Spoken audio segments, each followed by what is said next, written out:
Hello दोस्तों, कैसे आप सब। उम्मीद है आप सब मस्त होंगे। तो आज हम लोग BSc first year second semester zoology में इम्पोर्टेंट टॉपिक है विटामिन, फैट सोल्यूबल और वाटर सोल्यूबल। इस पर बहुत ज़्यादा लॉन्ग क्वेश्चन भी आते हैं और शॉर्ट नोट भी पूछे जाते हैं। ये हमारी यूनिट में है, इसलिए हमको पढ़ना है सेकंड सेमेस्टर के लिए। जिन यूनिवर्सिटी में भी बचे हुए हैं एग्ज़ाम, उनके लिए बहुत ही इम्पोर्टेंट है VBSPU। और इसके अलावा भी जो यूनिवर्सिटी अदर यूनिवर्सिटी हैं, चाहे वो स्टेट यूनिवर्सिटी हो या फिर सेंट्रल, बायोकेमिस्ट्री में ये पार्ट बीएससी फर्स्ट ईयर में रहता ही है। तो इसको हम लोग आज डिस्कस करेंगे। विटामिन का जो इंट्रोडक्शन है, परिचय,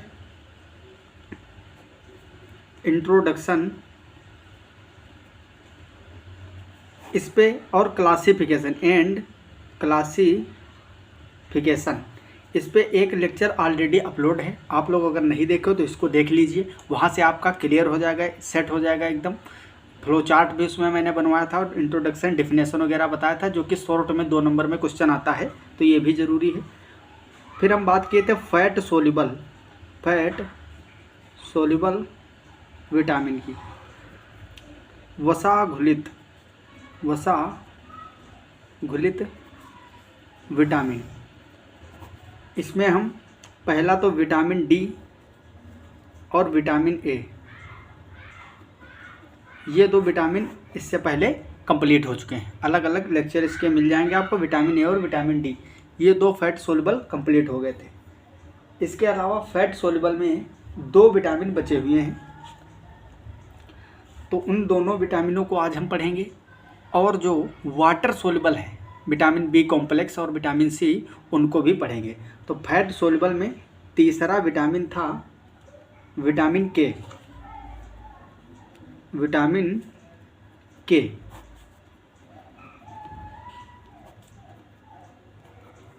इसको पढ़ेंगे आज हम। उसके बाद में विटामिन ई को पढ़ेंगे। तो विटामिन के जो होता है, ये 2 रूपों में पाया जाता है। विटामिन के occurs in 2 forms, 2 रूपों में पाया जाता है। विटामिन K1, जिसको हम फेरोक्विनोन भी बोलते हैं, फेरोक्विनोन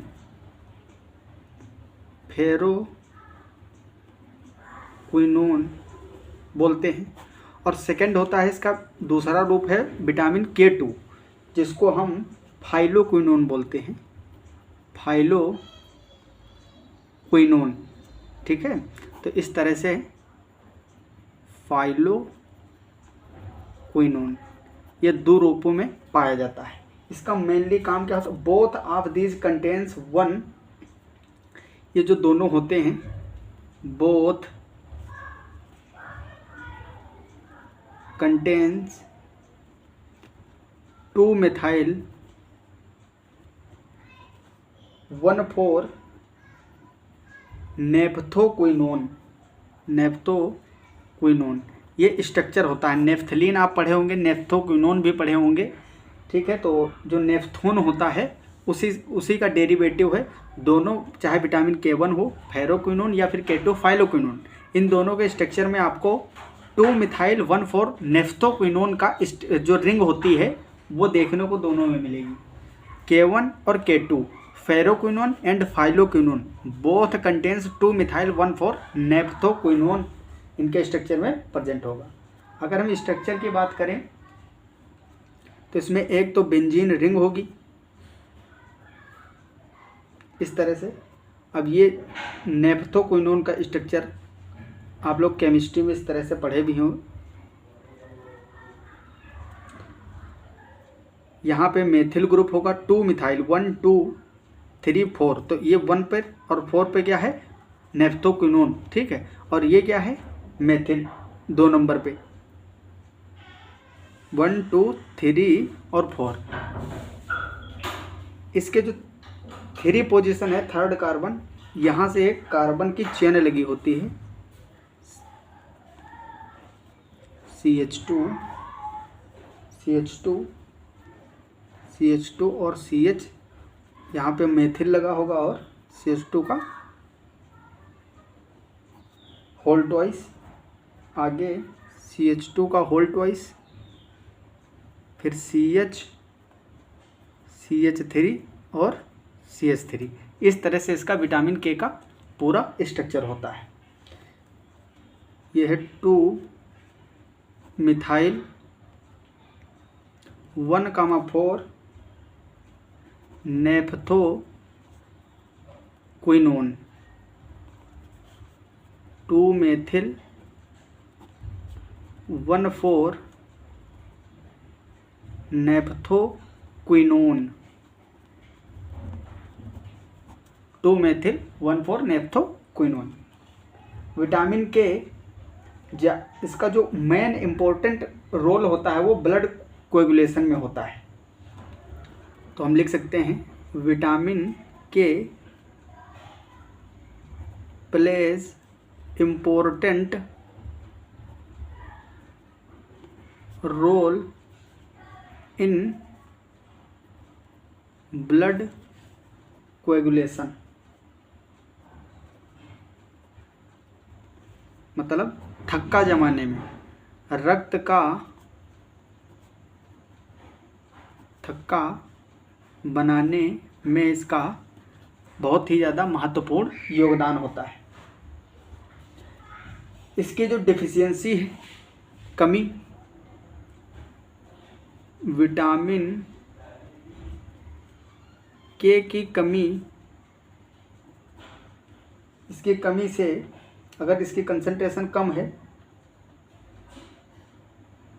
तो इसकी कमी से क्या होता है, जो प्रोथ्रोम्बिन होता है, प्रोथ्रोम्बिन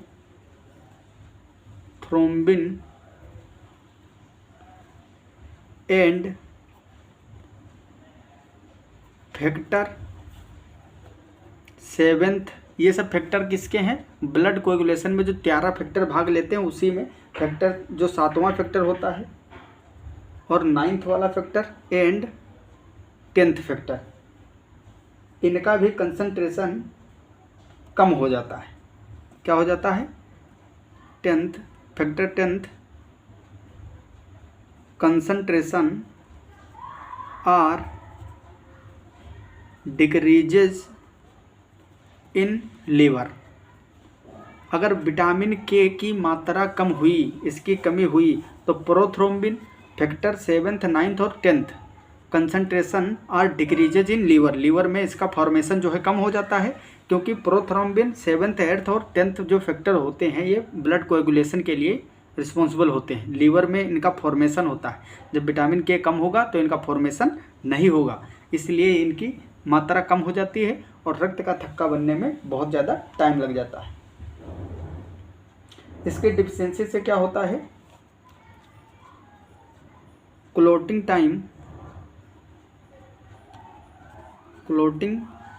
टाइम इंक्रीज हो जाता है, मतलब थक्का जल्दी नहीं बनेगा। न्यू बर्न बेबी, अगर इन्फेंट्स की बात करें, उसमें अगर कम होगा तो ब्लीडिंग के कारण डेथ भी हो सकती है। In case of new burn infants, अगर इसमें विटामिन की कमी होगी, विटामिन के कम होगा, तो उस केस में क्या होगा,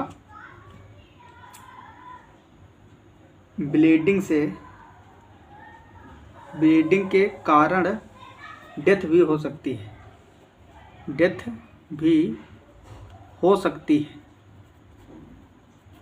ठीक है। तो ये है विटामिन के का इम्पोर्टेंट रोल। इसके अलावा भी जो रोज़ के रोज़ इसकी जो यूज होता है वो अभी तक ज्ञात नहीं है कि इसकी एग्जैक्ट कितनी वैल्यू रोज़ हमको लेनी चाहिए, ठीक है। तो इस पे अभी कोई स्पेसिफिक वैल्यू नहीं पता है। इससे पहले विटामिन ए और डी में मैंने आपको बताया था कि रोज़ का रोज़ कितना एक स्वस्थ जो वयस्क व्यक्ति है उसको कितनी मात्रा लेनी चाहिए, लेकिन विटामिन के की अभी कुछ पता नहीं है। लेकिन ज़्यादातर ये सब्जी वगैरह में मिल जाता है। ग्रीन वेजिटेबल जो होती हैं उसमें ये कलीफ्लावर है, कैबेज है, ठीक है, अल्फाल्फा, स्पिंच, ये सारी जैसे कि ग्रीन वेजिटेबल लाइक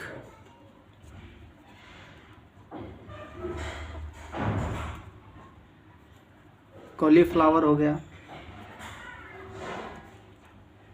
कैबेज हो गया, इसके अलावा alpha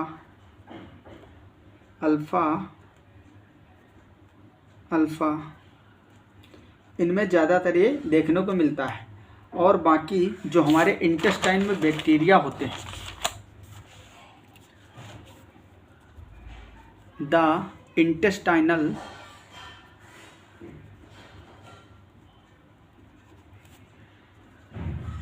bacteria can also synthesize this vitamin. ठीक है, तो हमारे जो गट में बैक्टीरिया होते हैं इंटेस्टाइन में, वो भी इसके सिंथेसिस के लिए रिस्पॉन्सिबल होते हैं, काफ़ी हद तक जो है पूर्ति भी करते हैं हमारे बॉडी में। तो ये हुआ विटामिन के कंप्लीट। अब हम बात करते हैं विटामिन ई की। ये भी छोटा सा, मतलब बहुत ज़्यादा इसके बारे में नहीं है, लेकिन इम्पोर्टेंट काफ़ी होता है। तो नेक्स्ट जो फोर्थ है फैट सोल्युबल विटामिन, वो है विटामिन ई। विटामिन ई जिसको हम टोकोफेरोल बोलते हैं, टोकोफेरोल।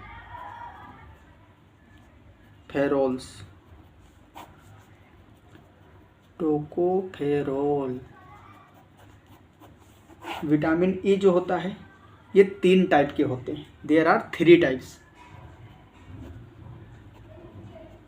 3 टाइप के होते हैं, इसको टोकोफेरोल्स बोलते हैं। 3 टाइप के कौन कौन से होते हैं? अल्फ़ा, बीटा और गामा। टोकोफेरोल्स, इसके बारे में मैं विटामिन डी वाले में थोड़ा पार्ट इसका कवर किया था। ठीक है, इसका स्ट्रक्चर जो होता है वो हम अल्फ़ा टोकोफेरोल का स्ट्रक्चर जनरली ड्रा करते हैं, उसी को देखते हैं। इसमें भी नेप्थोन लाइक एक स्ट्रक्चर होता है, लेकिन नेप्थोन नहीं होता, उसी जैसा होता है। इसमें भी एक कीटोन ग्रुप प्रेजेंट होता है। ये कीटोन ग्रुप है, यहाँ पे ईथर ग्रुप है, सॉरी। नेप्थोक्विनोन जो विटामिन के था उसमें कीटोन ग्रुप था, इसमें ईथर है। CH2 का होल थ्राइस, CH3, एक यहाँ पे मेथिल ग्रुप होगा और यहाँ पे OH। ये अगर स्ट्रक्चर आपको याद रहता है फिर तो बहुत अच्छी बात, अगर नहीं याद रहता है तो कोई विशेष दिक्कत वाली बात नहीं है, क्योंकि स्ट्रक्चर आप नहीं लिख के आओगे फिर भी उतनी दिक्कत, मतलब नंबर नहीं काटेंगे आपके। लिख दोगे तो एग्जामिनर ज़्यादा प्रसन्न हो जाएगा। बाकी जो है इतना बड़ा स्ट्रक्चर होता है तो एग्जामिनर भी आपसे अपेक्षा नहीं करता है कि आप लिख के ही आएँ तो आपको पूरे नंबर दिए जाएँ। नहीं लिख के आओगे फिर भी आपको नंबर मिल जाएंगे। तो ये जो होता है इसमें जो 3 टाइप के हैं, अल्फ़ा टोकोफेरोल ये जो है बायोलॉजिकली एक्टिव होता है, biologically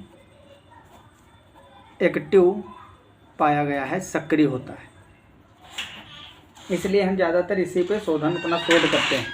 it's deficiency in experimental animal causes dangerous जो degeneration of germinal epithelium of both sexes. ठीक है, तो अगर इसकी कमी है तो क्या होता है, जो जर्मिनल एपिथेलियम है सेक्स ऑर्गन्स का, उसका डीजेनरेशन करता है। ठीक, इसकी डिफिशियंसी से क्या होता है, डिफिशियंसी जो कमी होती है इसकी, इससे क्या होता है, डीजेनरेशन ऑफ एपिथेलियल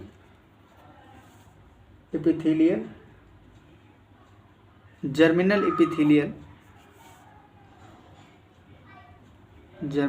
ब्रैकेट में लिख लेंगे ऑफ बोथ सेक्स ऑर्गन्स, चाहे वो मेल हो या फीमेल। इसीलिए इसको जो है सेक्स हार्मोन भी हम बोल देते हैं।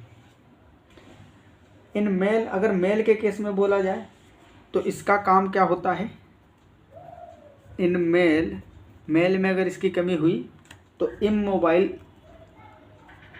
इमोबाइल स्पर्म्स, जो शुक्राणुओं का गतिशीलता होती है वो क्षीण हो जाती है, ठीक है। और एंटी स्टेरिलिटी जो होती है, विटामिन ई को हम एंटी स्टेरिलिटी विटामिन भी बोलते हैं, क्योंकि ये स्टेरिलिटी के लिए रिस्पॉन्सिबल होता है। इसका पाया जाना, तो ये mainly most vegetable, milk and meat, vegetable oils, इन सभी जगहों पे इन चीज़ों से पाया जाता है। वेजिटेबल ऑयल है, मीट है, मिल्क है, और ज़्यादातर जो सब्जियां होती हैं उनसे ये मिल जाता है। व्हीट जर्म ऑयल जो होता है, व्हीट जर्म ऑयल, इसमें भी इसकी काफ़ी मात्रा देखने को मिलती है। और इसका जो है कुछ प्रभाव बालों से भी रिलेटेड होता है। इसकी कमी से जो बाल होते हैं वो कांतिहीन हो जाते हैं, उतने अच्छे नहीं दिखते हैं, और झड़ने की भी शंका उसमें हो जाती है। उसके लिए और भी बहुत सारे फैक्टर होते हैं, जैसे कि बायोटिन जो होता है वो भी देखा गया है कि बालों के झड़ने में बहुत ज़्यादा उसकी कमी से भी हो जाता है। तो ये इस तरह से हमारा विटामिन ई भी कंप्लीट हो गया। अब हम इसमें पढ़ेंगे water soluble vitamin. Water soluble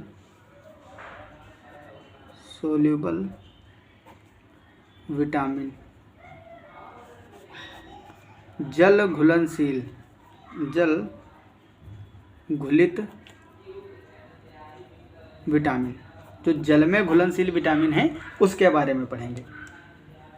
इसमें पहले हम फर्स्ट पढ़ेंगे vitamin B complex. Vitamin B complex, vitamin B complex में B1 B2 ये सब आ जाते हैं, ठीक है। तो ये पूरा एक ग्रुप है जो कि मेनली विटामिन बी कॉम्प्लेक्स कहाँ पाया जाता है, लीवर हो गया, ईस्ट हो गया, ठीक है, यहाँ से आपको ये मिल जाता है। बाकी अलग अलग विटामिन B1 कहीं और मिलेगा किन्हीं चीज़ों में, और B2 किसी चीज़ों में, लेकिन सब की बात करी जाए तो लीवर में सभी होते हैं और ईस्ट में सभी होते हैं। तो सबसे पहले हम इसमें फर्स्ट पढ़ेंगे thymine, vitamin B1। Vitamin B1 जिसको हम एन्यूरिन भी बोलते हैं, क्या बोलते हैं, एन्यूरिन, एन्यूरिन, या फिर इसको हम थायामीन भी बोलते हैं, थायामीन, ठीक है। तो ये है विटामिन B1, एन्यूरिन बोलो या फिर थायमीन बोलो। विटामिन B1 जो है इसको जो पायरिमिडीन होता है और थायाजोल न्यूक्लियस, इन दोनों चीज़ों से मिलकर बना होता है। Made up of pyrimidine, pyrimidine तो आप जानते ही होंगे, ring, and a thiazole nucleus, ठीक है। इससे ज्वाइन होके मिलता है, और इसके बीच में क्या होता है, by a methyl bridge, methyl bridge, ठीक है। मतलब मिथाइल सेतु के जैसे काम करेगा, मिथाइल बीच में लगा होगा इन दोनों स्ट्रक्चर के बीच में। किस तरह से, जैसे कि CN डबल बॉन्ड C,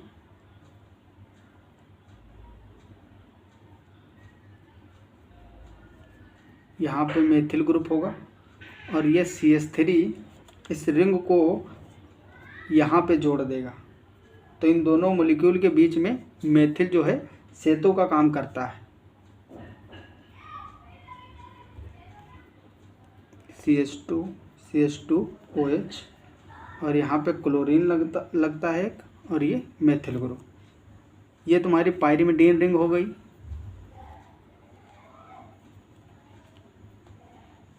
और ये हो गई थायाजोल रिंग, थायाजोल रिंग, और ये पिरिमिडीन रिंग। ठीक है, चाहो तो आप इसका स्ट्रक्चर भी याद रख सकते हो। मिथाइल ब्रिज इसमें होता है। इसको बोलते हैं थायमीन हाइड्रोक्लोराइड। ठीक है, तो ये विटामिन B1 का स्ट्रक्चर होता है।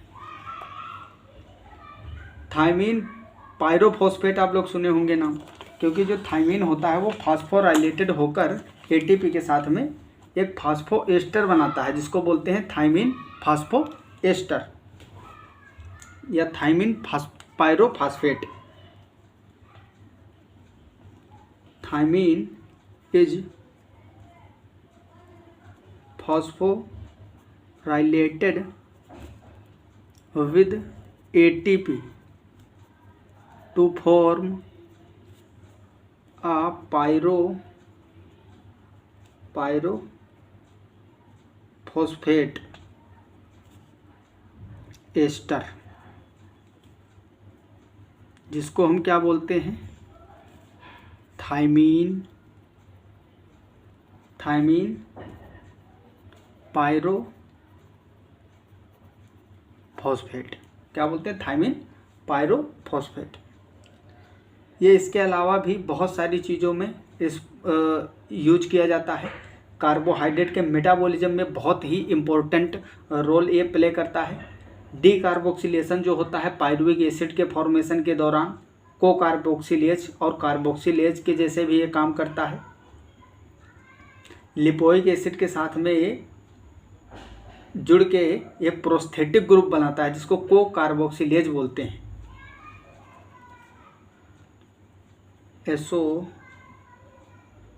एसोसिएशन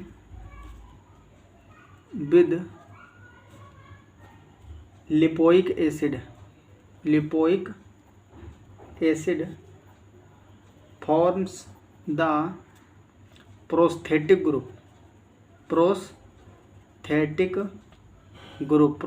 ग्रुप क्या होता है, ये एंजाइम वाले पार्ट में मैंने बताया है, आप वहाँ से देख सकते हो। को carboxylase for the enzyme carboxylase. तो जो कार्बोक्सिलेज एंजाइम है, इसके लिए जो देखो, एंजाइम को बहुत ज़्यादा तगड़े से एक्टिव करने के लिए उसमें प्रोस्थेटिक ग्रुप की ज़रूरत लगती है। प्रोस्थेटिक ग्रुप में भी देखो, आपको मैंने कोफैक्टर वगैरह बताया था, ये कुछ इनऑर्गेनिक होते हैं, कुछ ऑर्गेनिक होते हैं, सब एंजाइम वाले में डिस्कस किया था। तो जो कार्बोक्सिलेज एंजाइम के लिए एक प्रोस्थेटिक को एंजाइम की ज़रूरत होती है प्रोस्थेटिक ग्रुप की, तो वो जो प्रोस्थेटिक ग्रुप होता है को कार्बोक्सिलेज, ये दो चीज़ों से मिलकर बना होता है, लिपोइक एसिड और विटामिन B1। थायमीन और लिपोइक एसिड मिलकर कार्बोक्सिलेज एंजाइम का प्रोस्थेटिक ग्रुप बनाते हैं, जिसको हम को कार्बोक्सिलेज बोलते हैं। ठीक, तो अगर कहीं ना कहीं देखो, ये कार्बोक्सिलेज एंजाइम को भी इनएक्टिव कर सकता है। अगर थायमीन की कमी हुई तो ये अच्छे से काम नहीं कर पाएगा, क्योंकि जब थायमीन पर्याप्त मात्रा में होगा, लिपोइक एसिड के साथ में मिलकर प्रोस्थेटिक ग्रुप बनाएगा, तब ये सही से काम करेगा अपना कार्बोक्सिलेज। ठीक, तो इस तरह से ये इनडायरेक्टली रोल इसमें भी इसका बहुत तगड़ा होता है। और ये जो थायमीन होता है, thiamine play very important role in carbohydrate metabolism. ठीक, जो कार्बोहाइड्रेट का उपापचय होता है, कार्बोहाइड्रेट के उपापचय में महत्वपूर्ण होता है थायमीन, विटामिन B1। इसके अलावा अगर इसकी डिफिशियंसी हो जाती है तो इससे डिजीज़ होता है वेरी, जो कि मैंने कई बार बताया हूँ। ठीक, डिफिशियंसी या कमी अगर होगी विटामिन B1 की, थायमीन की, तो इससे रोग हो जाता है, रोग बेरी। ठीक, बेरी रोग हो जाता है। बेरी रोग के लक्षण क्या होते हैं? लक्षण इसके जो लक्षण होते हैं, इसमें क्या होता है, जो नर्वस सिस्टम होता है उसका पैरालिसिस हो जाता है, partial paralysis, partial paralysis of nervous system. तंत्रिका तंत्र जो होता है, जैसे लकवा नहीं होता है, लकवा नाम सुने होंगे, कुछ पता ही नहीं चलता है, कुछ भी हो जाए, ठीक है। तो इसका जो तंत्रिका तंत्र एकदम छीड़ हो जाता है, न्यूरॉन्स काम ही करना बंद कर देते हैं, सही से काम नहीं करते हैं, ठीक। और इससे एनीमिया भी हो जाता है, एनीमिया, रक्त कमी, ठीक है। ये सारे इसके जो है लक्षण होते हैं। और इसका जो पेरिफेरल नर्वस सिस्टम होता है वो एकदम डीजेनरेट कर जाता है, डीजेनरेशन ऑफ पेरिफेरल नर्व्स। जो परिधीय तंत्रिकाएं होती हैं, परिधीय तंत्रिकाएं, वो सब डीजेनरेशन उनका हो जाता है, डीजेनरेट कर जाती हैं, ठीक है, अपभ्रष्ट हो जाती हैं। इसके अलावा ये ज़्यादातर कहाँ मिलता है, पॉलिश्ड राइस में मिलेगा आपको, ठीक है। इट वाज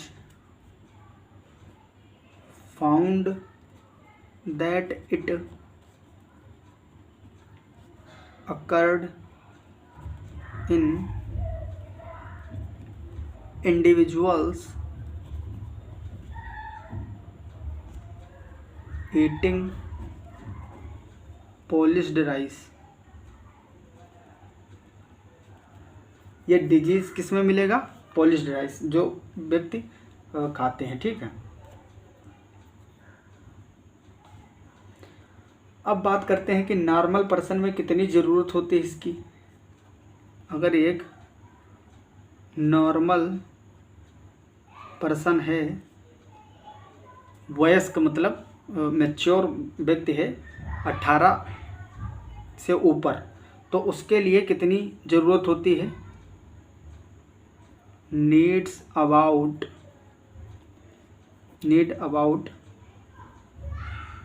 3331 यू, ठीक है। इतनी मात्रा वैल्यू पर डे इसकी ज़रूरत होती है। तो ये सारे इसके लक्षण होते हैं डिजीज़ के, वेरी के। और ये मेनली कहाँ कहाँ पाया जाता है इसकी बात करें, अगर हाई कंसंट्रेशन के रूप में इसकी बात करें तो इसकी highest concentration thiamine has the highest concentration in the heart,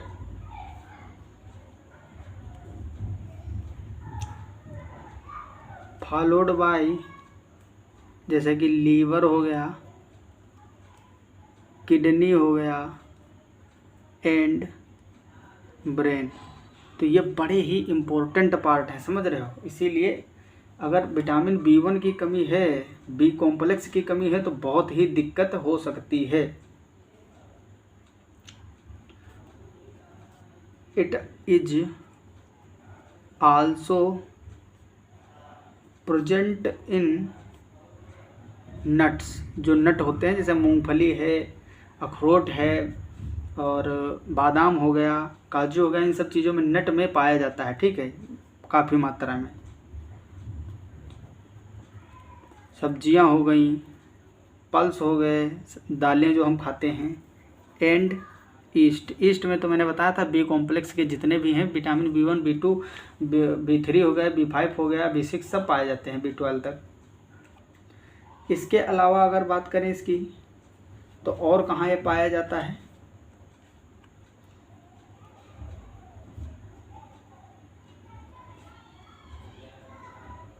fish में काफ़ी देखने को मिलता है। एंड जो मोलस्का होते हैं, मोलस्का में जो आते हैं ना ऑर्गेनिज्म, उनमें काफ़ी मात्रा में होता है। तो ये सारी ऐसी खाने वाली चीज़ें हैं जहाँ पे इसकी कंसंट्रेशन हाई मिलती है हमको। अब इसके अलावा हम B1 के अलावा बात करते हैं B2 की, विटामिन B2, जिसको हम बोलते हैं riboflavin. Water soluble second vitamin है विटामिन B2, मतलब राइबोफ्लेविन।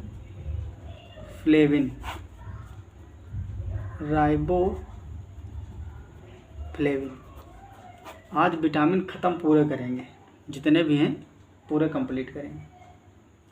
ये येलो कलर का सब्सटेंस होता है, येलो कलर का पदार्थ सब्सटेंस होता है। इसका स्ट्रक्चर भी काफ़ी तगड़ा है भाई। मैं तो बनवाऊंगा ही, तुमको अगर याद रख पाओ, याद रहे तो ज़रूर इसको बना के आना और याद भी कर ले जाना। देखो बहुत टफ भी नहीं होता याद करना, बस एक इसके लिए एक प्रॉपर जुगाड़ की ज़रूरत होती है। ऑर्गेनिक के जो स्ट्रक्चर होते हैं वो एक बार अगर तुमको याद होना सीख गए तुम, तो जल्दी जल्दी सब याद हो जाते हैं। ठीक,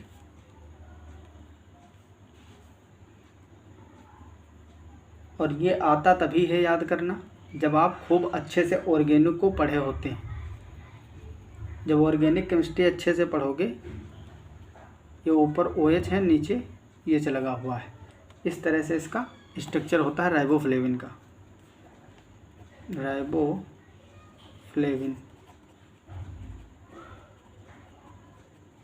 राइटिंग में थोड़ी मिस्टेक हो सकती है, उतनी अच्छी नहीं बनेगी क्योंकि मैं बहुत ही कम समय में सभी विटामिन करवाना चाहता हूँ कंप्लीट। राइबोफ्लेविन जो है, देखो जितने भी विटामिन B कॉम्प्लेक्स हैं सभी किसी ना किसी एंजाइम का पार्ट हैं, सबका पार्ट बनाते हैं। और एंजाइम बहुत इंपॉर्टेंट है बॉडी के लिए, जो वाइटल फंक्शन है हमारे उसके लिए। इसीलिए जो विटामिन B कॉम्प्लेक्स होता है बहुत ज़्यादा इंपॉर्टेंट रोल इसका होता है हमारे बॉडी में। तो राइबोफ्लेविन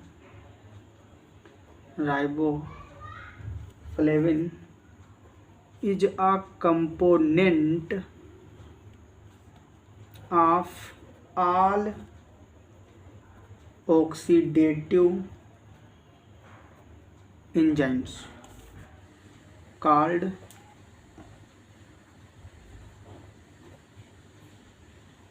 फ्लेवोप्रोटीन्स।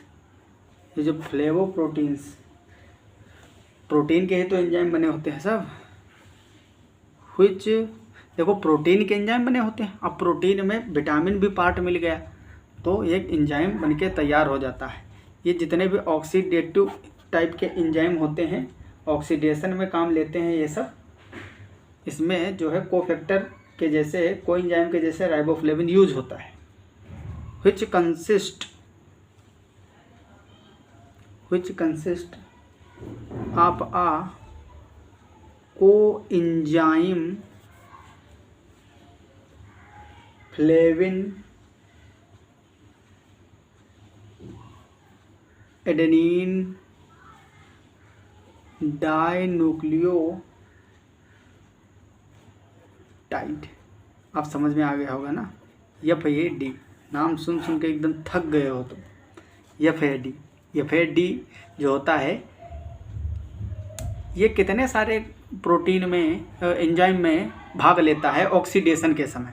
NAD हो गया और FAD, ये तो कॉमन है, इलेक्ट्रॉन वाहक होते हैं, इलेक्ट्रॉन कैरियर। तो इसका जो है, इसको एंजाइम का पार्ट जो है कुछ राइबोफ्लेविन भी बनाता है, इसीलिए इसका नाम फ्लेविन एडेनिन डाइन्यूक्लियोटाइड होता है। ये अभी शॉर्ट में क्वेश्चन भी पूछा जा चुका है, इससे पहले किसी यूनिवर्सिटी में एग्जाम हुआ था। ये जो फ्लेवोप्रोटीन्स होते हैं इनका बहुत ही इम्पोर्टेंट रोल होता है। The flavoproteins play a very important role in the oxidation of hydrogen का ऑक्सीडेशन करवाते हैं, मतलब इलेक्ट्रॉन ट्रांसफ़र और ये इलेक्ट्रॉन कैरियर होते हैं। समझ रहे हो? मान लो ये कोई ए ग्रुप था और इससे जुड़ा हुआ था एच, ये कोई मॉलिक्यूल है ए, इससे एच जुड़ा हुआ था। अब इस पे एंजाइम काम किया, मान लो कोई हम बता रहे हैं फ्लेवो प्रोटीन था, कोई फ्लेवो प्रोटीन एंजाइम तो एक इसका काम क्या होता है, ये ऑक्सीडेटिव होते हैं, मतलब हाइड्रोजन का ऑक्सीडेशन करवाएंगे। तो यहाँ पे क्या होगा, ये ए मॉलिक्यूल अलग हो जाएगा प्लस एच प्लस। अब मतलब इसका इलेक्ट्रॉन तो इसके पास है, इस पर कोई चार्ज नहीं आया इस मॉलिक्यूल पे, इस पर प्लस चार्ज आ गया, मतलब इसका इलेक्ट्रॉन निकल गया। उस इलेक्ट्रॉन को किसको देंगे, ये नए डी को या फिर डी को, या फिर ये डी आएगा इलेक्ट्रॉन लेके जाएगा इसका इलेक्ट्रॉन। ठीक, तो इस तरह से फिर DS2 में कन्वर्ट हो जाएगा, यही जो H प्लस है इधर कन्वर्ट हो जाता है। तो इस तरह से रिएक्शन में इन्वॉल्व होते हैं, इलेक्ट्रॉन कैरियर के जैसे यूज किए जाते हैं। ये FAD जो है इसमें एनर्जी भी स्टोर हो जाती है, इसीलिए आपको पता ही है कि FAD से 2 ATP मिलते हैं, NAD से 3 ATP मिलते हैं ETA साइकिल जब हम लोग करवाते हैं तब। Since all energy eventually comes from electron transfer। Electron transfer के दौरान जितनी भी एनर्जी आती है, FAD occupy a key place in energy metabolism. ठीक है, तो एनर्जी के मेटाबॉलिज्म में ये खुद जगह देता है, मतलब उस एनर्जी को स्टोर करने के लिए। बाद में क्या होता है, ये रिलीज कर देता है एनर्जी, जब ज़रूरत होती है तो ETA साइकिल घुमाते हैं, उससे 2 ATP से प्राप्त हो जाते हैं। इसके डिफिशियंसी से क्या होता है, कमी, deficiency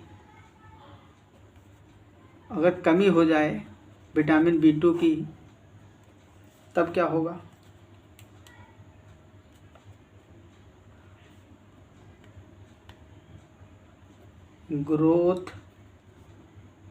growth of fine blood vessels in cornea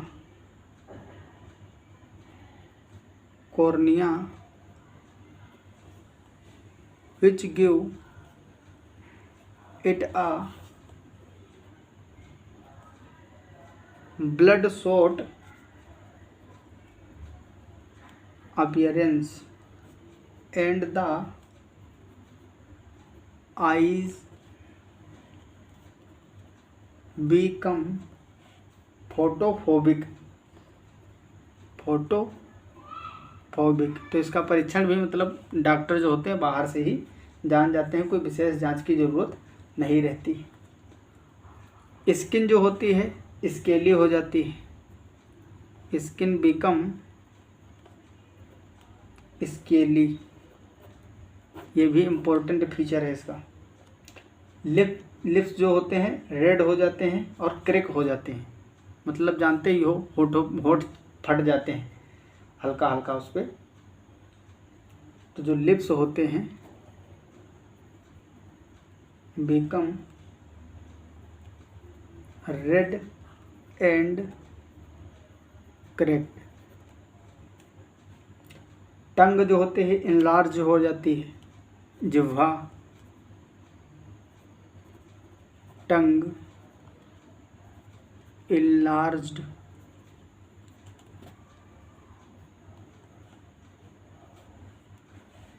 अब हम बात करते हैं इसकी डेली रिक्वायरमेंट कितनी होती है, एक हेल्दी पर्सन के लिए कितनी रिक्वायरमेंट होती है। तो ये 2 mg की रिक्वायरमेंट होती है, रिक्वायरमेंट, ठीक है, of B2, vitamin B2। 2 mg मतलब 2 मिलीग्राम्स। mg का मतलब आप समझते हो कि मिलीग्राम होता है। ये पाया कहाँ कहा जाता है? जर्मिनेटिंग सीड जो होते हैं, जर्मिनेटिंग सीड, इसके अलावा ग्रोविंग प्लांट जो होते हैं, ग्रोविंग प्लांट्स, और आपको कहाँ देखने को मिलेंगे ये? आपको मटर में मिल जाएंगे। मटर में अच्छे खासे होते हैं। बीन्स हो गए, lablab bean, grain and yeast. Yeast हर जगह आएगा क्योंकि मैंने बताया था बी कॉम्प्लेक्स मतलब सब हर जगह होगा। मिल्क में भी होता है, मीट में भी होता है, ठीक। एंड एग योल,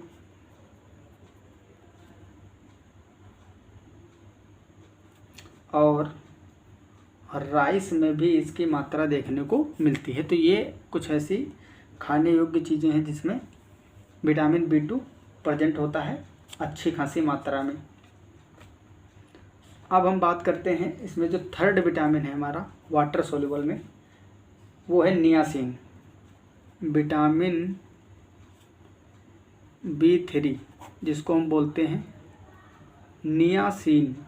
क्या बोलते हैं? नियासिन, या फिर बोलते हैं nicotinic acid. Nicotinic acid, niacin. Niacin जो होता है ये पिरिडीन का डेरिवेटिव होता है। Nicotinic acid is a pyridine derivative. Pyridine derivative.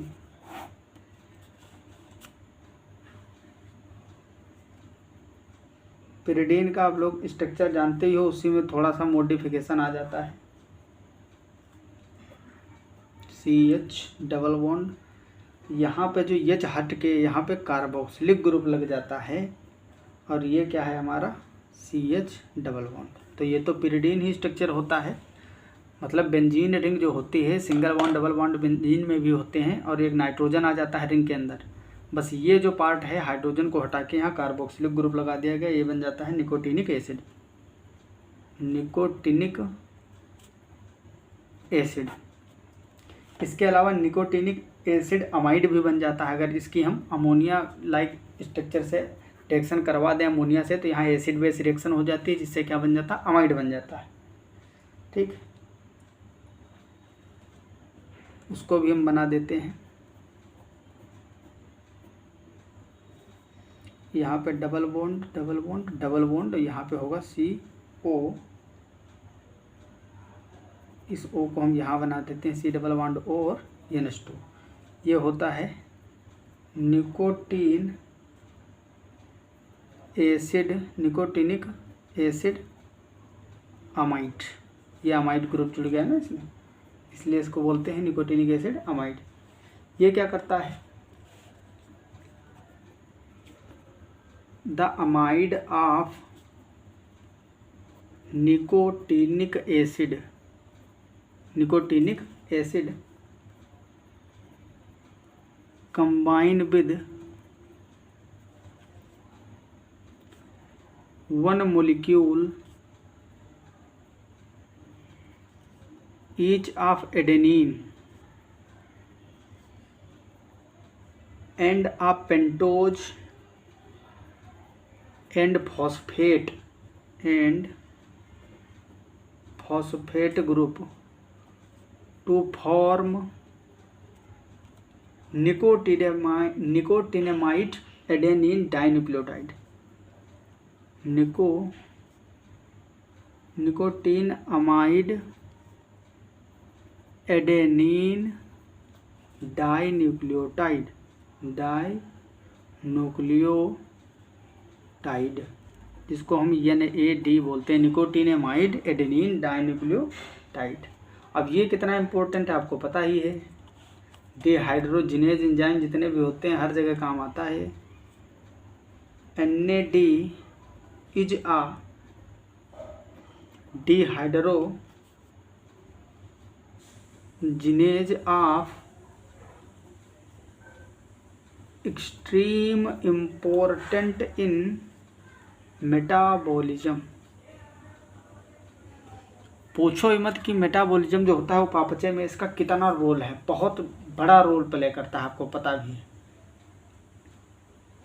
Niacin जो होता है विटामिन B3, ये लीवर में सिंथेसाइज हो जाता है, लीवर में इसका सिंथेसिस होता है, किसके थ्रू सिंथेसिस हो जाता है,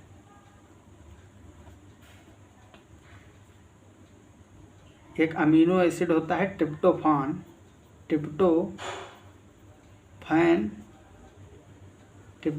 अमीनो एसिड के द्वारा बनाया जाता है। अगर इसकी डिफिशियंसी हो जाए, डिफिशियंसी, तो इससे रोग कौन कौन से होते हैं? इससे रोग होता है पेलाग्रा,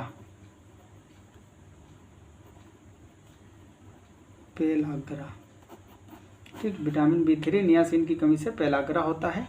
इसके लक्षण मेन होता है रफ स्किन, ठीक है, जैसे कि पहचाना जाता है। तो स्किन के डिसऑर्डर हो जाते हैं इससे, और डाइजेस्टिव सिस्टम के डिसऑर्डर होते हैं, नर्वस सिस्टम के डिसऑर्डर हो जाते हैं। इन सब चीज़ों से पता चलता है कि पेलाग्रा हो गया है, डिफिशियंसी हो गई, ठीक है। तो लक्षण कौन कौन से हैं? इसके लक्षण जो होते हैं, इसमें डिसऑर्डर होने लगते हैं, रोग आने लगते हैं। किसमें? डिसऑर्डर्स ऑफ द स्किन और डाइजेस्टिव डिसऑर्डर होने लगेंगे, एंड नर्वस सिस्टम। तो ये डिसऑर्डर आने लगते हैं। अब बात करें हम डेली कितनी ज़रूरत होती है, तो इसकी लगभग 10 से 15 मिलीग्राम mg पर डे आवश्यकता होती है, काफ़ी मात्रा है ये, ठीक। तो विटामिन B3 जो है इसकी मतलब भर की आवश्यकता है। भैया ये NAD बना रहा है, और NAD कितना इम्पोर्टेंट है आप देखे हो मेटाबॉलिज्म वाले पार्ट में, यूनिट में हर जगह NAD से NADH2 बनना, ऐसी कोई रिएक्शन नहीं है, चाहे वो ग्लाइकोलिसिस हो, चाहे क्रेब्स साइकिल हो, ETS हो, हर जगह आपको NAD तो देखने को मिलता ही है। और वो बन किससे रहा? नियासिन से, निकोटिनामाइड एडेनिन डाइन्यूक्लियोटाइड। तो NAD के लिए उसका पार्ट बनाता है, और NAD बहुत इंपॉर्टेंट है बॉडी की मैकेनिज्म के लिए, रिएक्शन के लिए, इसलिए ये 10 से 15 मिलीग्राम पर डे की ज़रूरत होती है। ज़्यादातर मिलता कहाँ, इसका सोर्स क्या है? तो सोर्स होता है लीवर हो गया, किडनी हो गया,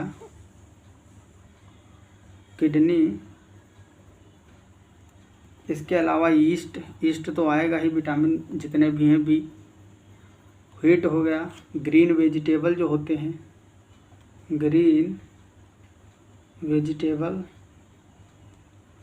मिल्क है, मीट हो गया, ठीक।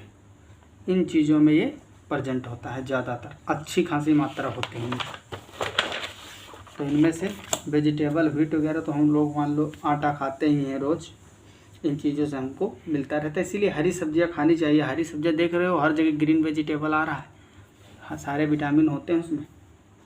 अब हम बात करते हैं विटामिन B6 की।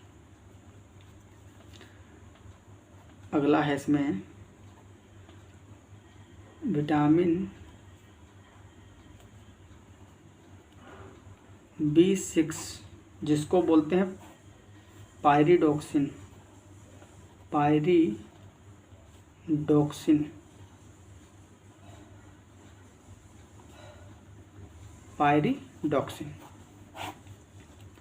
पायरिडॉक्सिन जो होता है ये भी पिरिडीन का ही डेरिवेटिव होता है। Pyridoxine like niacin is a pyridine derivative.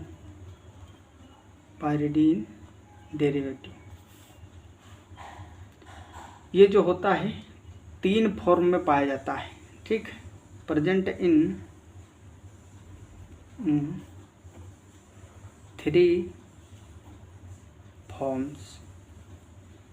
Pyridoxine हो गया, पायरिडोक्सिन, पायरिडोक्सल, पायरिडोक्सल हो गया, और हो गया पायरिडोक्सामीन, पायरिडोक्सामीन। इसके स्ट्रक्चर अगर सबके बनाएं तो ये तुम्हारी पिरिडीन रिंग हो गई, इसमें एक नाइट्रोजन तो होता ही है, डबल बॉन्ड इस तरह से होंगे। यहाँ पे एच हटा के कार्बन से CH2OH लगा दिया गया। ये जो है ये पायरिडीन रिंग है, नाइट्रोजन तो उसमें होता ही है, बस बेंजीन रिंग में एक नाइट्रोजन लगा तो कार्बन हटा के बन जाता है पिरिडीन। अब पिरिडीन में हर कार्बन पे एक एक हाइड्रोजन होगा, तो हाइड्रोजन हटा के तुम लगा दिए हाइड्रोक्सिल मीथेन, हाइड्रोक्सी मीथेन, और यहाँ पे भी एक CH2OH लगा दिया हाइड्रोजन हटा के। ये बन गया पायरिडोक्सिन, पायरिडोक्सिन। पायरिडोक्सल बनाना, अल आ रहा है मतलब एल्डिहाइड। एल्डिहाइड के लिए क्या लगता है, CHO के लिए हम अल यूज करते हैं, OH के लिए हम ऑल यूज करते हैं, ये AL है, ठीक, और COOH के लिए हम ओइक यूज करते हैं, कीटोन के लिए ओन और ऑक्सो यूज करते हैं, ये सब आपको पता ही है। तो आ रहा देखो पायरिडोक्सिन हो गया, फिर है पायरिडोक्सल, तो ये क्या हो गया पायरिडोक्सल, मतलब अल आ रहा है लास्ट में, तो यहाँ पे एल्डिहाइड प्रेजेंट होगा, तो इस तरह से हम बनाएंगे।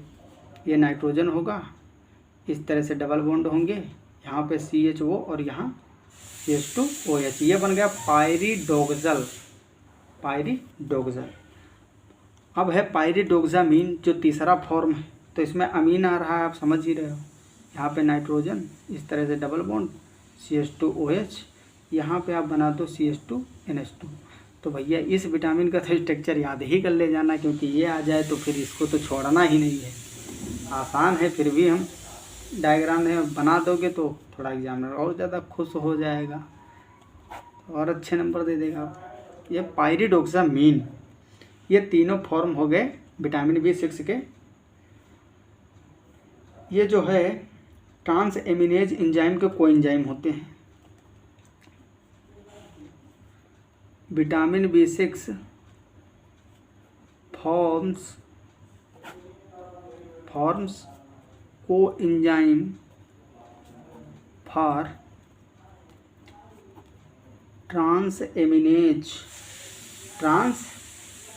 एमिनेजेस, जो ट्रांस एमिनेशन करवाते हैं एंजाइम, ट्रांस एमाइनेशन जानते हो। ट्रांस एमिनेशन जब मिनरल न्यूट्रिशन पढ़ोगे कभी, तब उसमें पता चलेगा कि जो प्लांट एब्जॉर्ब करते हैं अमोनिया को, नाइट्रेट को, नाइट्रोजन को किस फॉर्म में, नाइट्रोट और नाइट्राइट के फॉर्म में यूज करते हैं, ज़्यादातर नाइट्रेट के फॉर्म में। तो उसको किस तरह से आगे अमोनिया में कन्वर्ट किया जाता है, वहाँ पे ये यूज होता है ट्रांस एमिनेज एंजाइम। तो ये भी इसके लिए कौन रिस्पॉन्सिबल होता है, विटामिन B6। अगर इसकी डिफिशियंसी की बात करें, इसको जो है विटामिन B6 को भी कुछ हद तक हम इंटेस्टाइन में बैक्टीरिया के द्वारा सिंथेसाइज कर लेते हैं। As the intestinal bacteria are capable of synthesis vitamin B6। इसकी डिफिशियंसी से क्या होता है, इसकी डिफिशियंसी पहली बात तो जनरली होगी नहीं, क्योंकि ये जो चीज़ें इंटेस्टाइन में सिंथेसिस अपने आप की जा रही बैक्टीरिया से, उसकी कमी होगी ही नहीं। अगर हो भी जाती है तो इससे एक रोग हो जाता है जिसको क्या बोलते हैं, सिबोरिया। क्या बोलते हैं, डिफिशियंसी, कमी से इसके रोग होता है सिबोरिया। पहली बार नाम सुने हो शायद, ठीक। इसके सिम्पटम क्या होते हैं, सिम्पटम होते हैं ऑयली क्रस्ट्स बन जाते हैं, स्केल ऑन द स्किन, ठीक है। लक्षण जो होते हैं ऑयली क्रस्ट बन जाते हैं, और स्केल्स ऑन द स्किन, ठीक है। तो ये इसके मेन लक्षण होते हैं। नर्वस सिस्टम पे भी इसका इफेक्ट पड़ता है इसकी डिफिशियंसी का। अब हम बात करते हैं इसी में अगला जो है हमारा विटामिन B5। उससे पहले हम विटामिन B9 को पढ़ते हैं। विटामिन B9 जिसको फोलिक एसिड बोलते हैं, फोलिक एसिड। फोलिक एसिड को और क्या बोलते हैं? टेरोग्लूटामिन, ग्लूटामिट